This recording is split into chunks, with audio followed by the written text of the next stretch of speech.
17 novembre 2016, les forces de l'ordre assiègent le lotissement Vaitavatava. La guerre aux stupéfiants suit son cours. Les descentes ici sont monnaie courante. La dernière date de 2020. Depuis, le calme semble être revenu. C'est vrai qu'on est un peu mal vu aussi, hein, mais pour moi, non, il faut pas. Il faut pas, parce qu'il y a quand même du respect. Il y a quand même du respect, hein.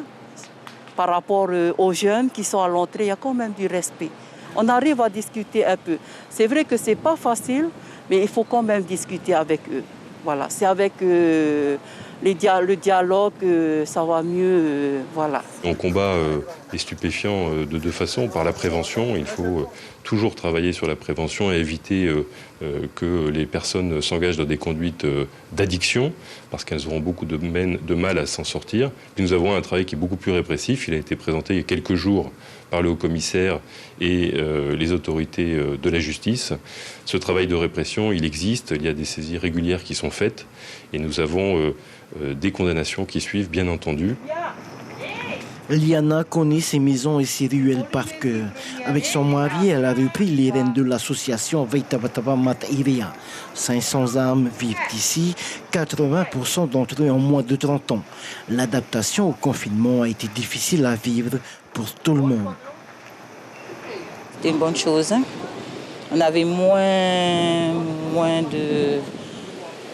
d'aller et venir. Voilà, d'aller et venir, le bruit, voilà. Ça dérangeait moins.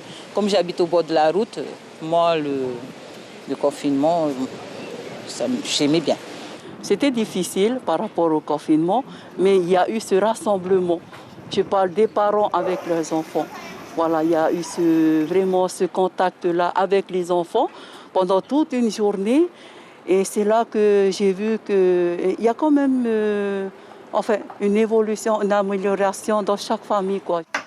Plus de dialogue dans la famille, moins de contact avec l'extérieur, mais à la longue, cela devient pesant. Et lorsque le komo, l'alcool local, s'invite à table, cela n'arrange pas les choses. Les violences volontaires, en particulier dans le milieu familial, puisque nous avons plus de 3200 faits déjà qui ont été enregistrés, c'est une délinquance qui fait une augmentation sensible de plus de 20% aujourd'hui et qui concentre toute notre attention. Les chiffres officiels de la délinquance seront communiqués au mois de janvier 2022. L'information en continu sur Polynésie la première, Internet et réseaux sociaux.